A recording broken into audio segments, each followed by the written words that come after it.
ഞാനൊരു YouTube channel start ചെയ്തു. ഓരോ ദിവസവും എനിക്ക് കണ്ടൻറ്റ് വേണം. ആ കണ്ടൻറ്റ് എൻ്റെ സ്വന്തം കണ്ടൻ്റ് ആയിരിക്കണം, ഓർഗാനിക് കണ്ടൻ്റ് ആയിരിക്കണം എന്നുള്ള ഒറ്റ വാശിയുണ്ടായിരുന്നു. അതിനുവേണ്ടി ഞാൻ ഒന്ന് കണ്ണ് തുറന്ന് ചുറ്റിനും നോക്കിക്കഴിഞ്ഞപ്പോൾ എനിക്ക് സ്ഥലങ്ങളുണ്ട്. അപ്പോൾ ഉള്ള സ്ഥലത്ത് പച്ചക്കറി കൃഷി ചെയ്യാം, അതിൻ്റെ കണ്ടൻ്റായിട്ട് എനിക്ക് രൂപീകരിക്കാമല്ലോ എന്നുള്ള ആ ഒരു ഐഡിയയുടെ പുറത്താണ് ഇതെല്ലാം സ്റ്റാർട്ട് ചെയ്തത്. ഒരു പച്ചയായ സത്യം തുറന്നു പറയട്ടെ, യൂട്യൂബിലെ കണ്ടൻറ്റിന് വേണ്ടിയാണ് ഞാൻ എൻ്റെ കൃഷി തുടങ്ങിയത്. പക്ഷേ സംഭവം ക്ലിക്കായി, പച്ചക്കറിയെല്ലാം നല്ല രീതിയിലുണ്ടായി.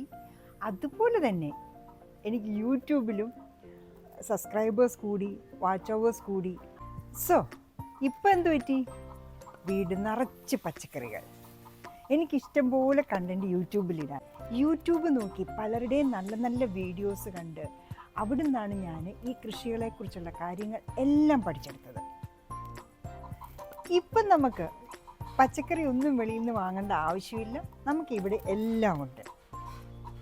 ഒരു യൂട്യൂബ് തന്ന പണിയെ എന്നെ ഒരു പക്ക കൃഷിക്കാരിയാക്കി മാറ്റി. നിറച്ച് ഓർഗാനിക് പച്ചക്കറികളും വീട്ടിലേക്കും കിട്ടി.